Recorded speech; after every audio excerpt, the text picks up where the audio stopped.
Hello, everyone, and welcome to another episode of We Go Deep with Kat and Sarah. Today, we thought we would look at stress and the holidays and what to do with that aunt you hate who's coming for dinner. I just threw that last bit in there because I thought it would be funny. So, Kathleen, tell me, we were talking about holidays and stress, and where do you want to start with this one?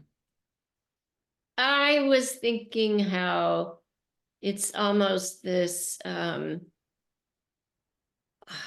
don't know, like given. Well, it's going to be a time where there's just so much to do. And, I'm going to feel overwhelmed and stressed out as a result because it's the holidays. So, how much do we really, really put these expectations upon ourselves of how much we want to take on, how much we want to do, how much we want to get done. And then, even in addition to that, I think an exploration around how, the inside out nature of the feeling of stress and overwhelm, no matter the size of your list. If you're feeling overwhelmed, it doesn't have anything to do with the list. It doesn't? I mean, you could take some things off your list, but which might be practical and helpful. But any feeling is not coming from the outside world. It's a direct result of our creative use of thought. Every time, even at the holidays. Yeah. I saw a quote um, today in somebody's newsletter. Laughing. I don't want to say who. There's no reason for it. I'm not going to get it right. But yeah, we feel our thoughts, our thinking, and we don't feel the circumstances. So we think we're feeling the overwhelm of the list or all the things we have to do. But it's what we think about it.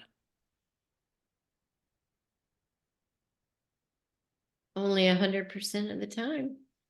Only all the time. And I think well, I know it. People think that life happens to you from the outside in. So stuff comes at us and we're handling stuff and things happen and we have to handle them. But it's like we're juggling things that are coming at us from the outside. And the flip of it is actually true. It's the experience of life comes from the inside out. And so yeah, things happen, but we have to think a thought about them to have a feeling. And I find when I say that, people often jump to like an inference or a should, like, oh, well, if I have to think a thought, that means I shouldn't, or that means I should think a good thought, or that means, so they jump to a meaning where just sitting in the truth of how we operate, almost like learning how to operate your blender properly, doesn't it doesn't imply what kind of smoothie you should make. Oh, because this button creates the blending motion, then that means I should make a strawberry daiquiri, of course. But kale smoothies are evil. So I'm just pointing out how we operate especially in relation to feelings of stress, for example. So we have to create thinking or a thought, and we do that by using the energy of thought, which is actually the energy of thought's really cool. I feel like I'm going all over the board here. Blenders, how we operate, the energy of thought. Crazy thing is I actually followed you Okay, every, good. and I don't know about anybody else, but I got it. If Although you did, I would say that the green kale smoothies, might be the good guys and the strawberry daiquiris might be evil, but that's just saying, I don't know. I don't really. You've created that reality with your thinking, Kathleen. I have. I have. And Created. you can keep it if you want. Yeah, no, I actually, what I like where you were going with the, hey, when I say to someone who perhaps hasn't, been steeped in this inside out paradigm that we talk about, that I get the same thing. Okay, so when people really see, oh, yep, I can see the experience I'm having is not coming at me from the world. It is a result of, the story I'm telling about what's happening with the power of thinking, my thinking. Now, I need to think better thoughts, like that's one of the first things that seems to happen when people see that their experience is coming from, the inside, that they're the author of the experience they're having. So, I just better make up a better story. And I think what you're said, and I actually love the blender analogy, right? Now that you see that your experience of life is 100% of the time created from the inside out, it doesn't mean that. Tell me more about that, about the blender thing. I love it. You can blend up whatever you want. Yeah. But Yeah. you're the blender operator. Yeah. And whatever smoothie you make, one's not bad necessarily, one's not good. Although you can have a preference, right? For Well, if it tastes bad, you can stop drinking it. this is a good analogy. I'm really liking it. You don't have to stay with it. You don't have to finish it just because you bought the ingredients. And you don't have to go to the store and buy the same ingredients and make it again. If you don't like it. And then it comes to mind that we're a self-cleaning blender. So when we blend something up, if we just stop touching it, it'll clean itself out and we'll return back to our natural default state, which is actually more of a peace of mind, expansive, just Yeah. love, joy, peace, those deeper feelings that we talk about sometimes. So it's like we're a blender, a self-cleaning blender of deeper feelings. Oh, that's really good. I like that. I'm gonna write that one down. I'm loving this blender thing. Yeah. Yeah. But yeah, people often think that they need to get better thinking. Like I have to replace my bad thinking with thinking that feels better. But it's literally just stop touching it. Yeah. Stop poking in the mixture you don't like. Yeah. Yeah.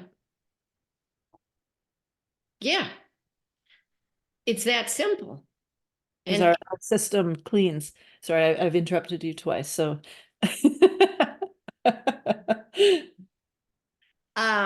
yeah, I was thinking that the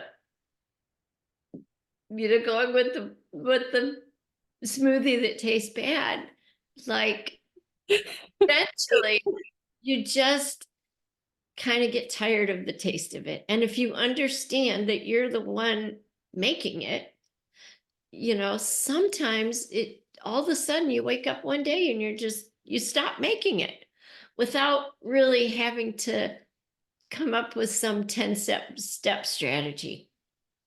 You know what I mean? To get yourself to stop making it. You just be aware. You just notice, oh, I did that. I had that thought. That one doesn't feel good. And eventually, most people, when they see it often enough and it tastes bad often enough, will eventually stop doing it.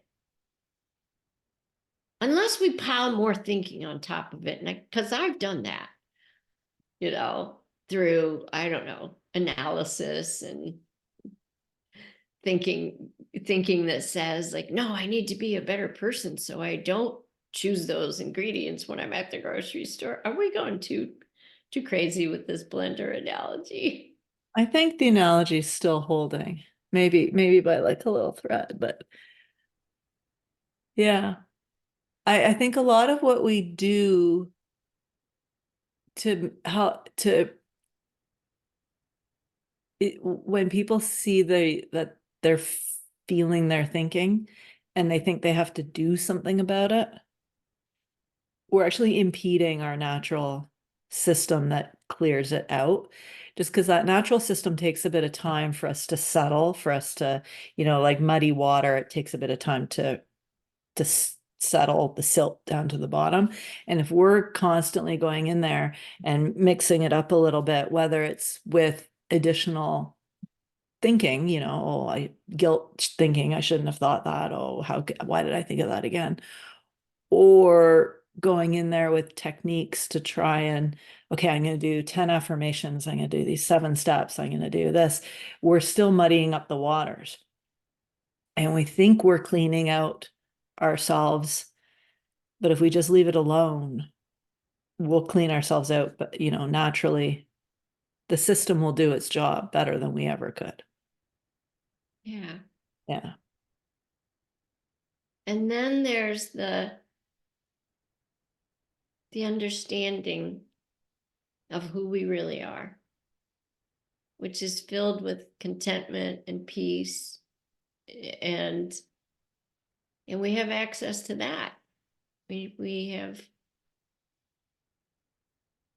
can really live from that place more of the time.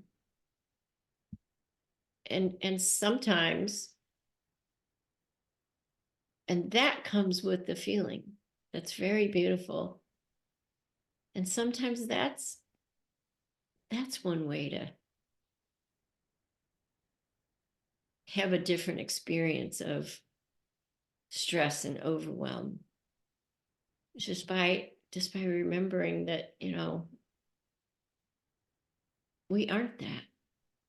Our true nature is something entirely different than that.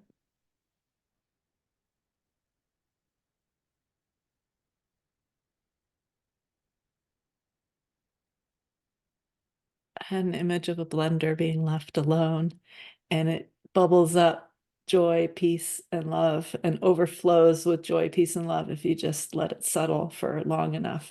And then you can drink from that, and you are the overflowing blender of joy, peace, and love.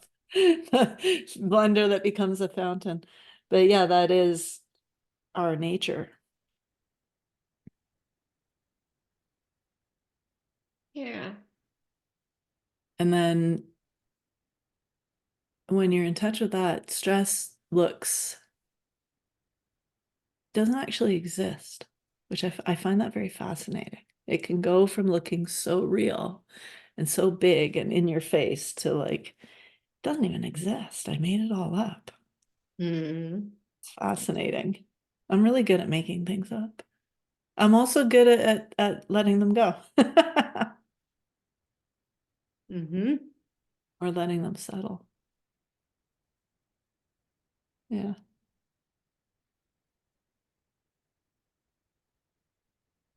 So the end of the year, holiday time isn't inherently stressful, is it?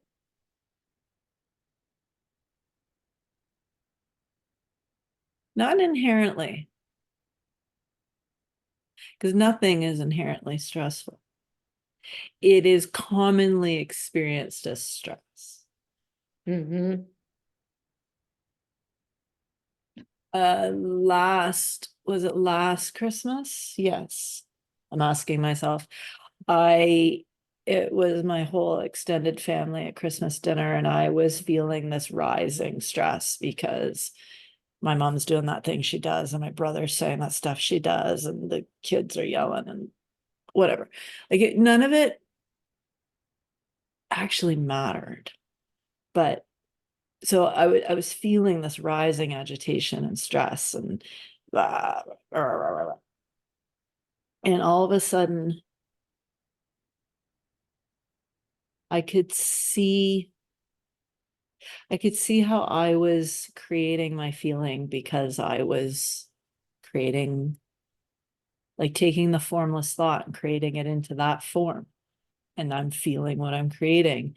And I just looked around and I could just, everyone looked like love. And all the things they were saying and doing that I had 2 seconds before found irritating now looked like expressions of love. I'm nagging you because, well, not me, but my mom. Um, I'm nagging you because I love you. She never nags anyone she doesn't love. She doesn't give a crap about them. Or I'm saying these things, I'm giving my opinions because I love you. Or I'm doing this because I love you. Everything looked like expressions of love. That's cool.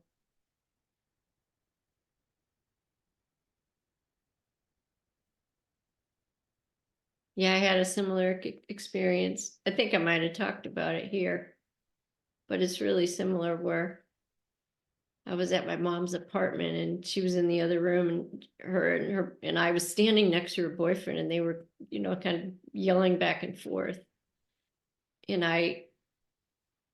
it didn't look like love to me, but it just looked like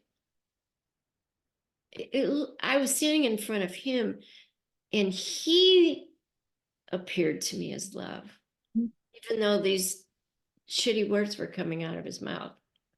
It wasn't like he was saying that to her because he loved her. I don't know. It's just like there was just like words happening coming out of the mouth of a loving being. Hmm. Like this momentary amnesia of who he really, right? Like he wouldn't say things that, you know, could be perceived as hurtful if he really remembered who he really was, because my mom's in the other room, she can't hear. Jerry, where's my XYZ? It's funny. Yeah. And from the perspective of, if life looks to you like it happens from the outside in, then you have to change everybody else's behavior before you can feel okay, or not irritated, or not angry, or whatever. And that's just such a losing proposition. Like, that's never gonna, you're never gonna win in that. Yeah. Yeah. And I can't imagine a world that would be set up for such a lose-lose. Like, to have to go out and change everybody so that you can feel happy and okay seems like such a, nobody wins there. So I really don't think the world would be set up that way.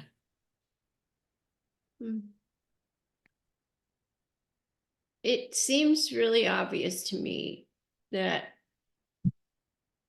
other people, things that happen out in the world, like none of it seems to be within my control at all. And Sure. I'm not worried about it because I know what is in control. A deeper intelligence that's got it covered.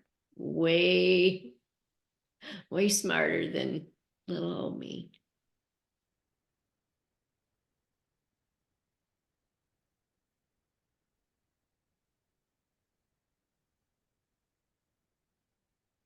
Yeah.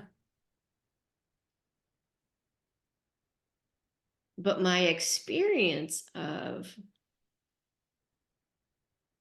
those people, those things that are happening out there, that is within my control.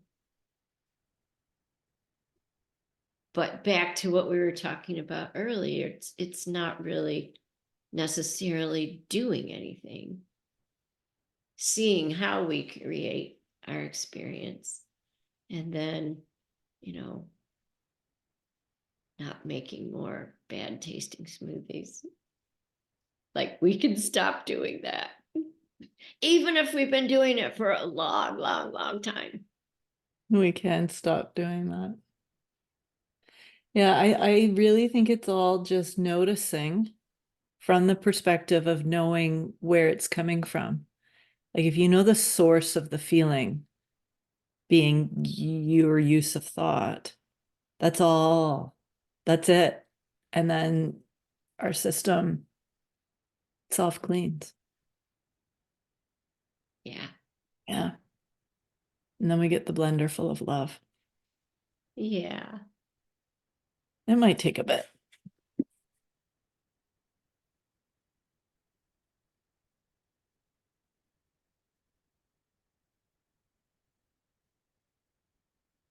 Cool. Anything else about holidays coming up? Blenders, thoughts, deeper feelings? No, I love where we went. I followed you along that. Followed me down the twisty path. Great. Yeah.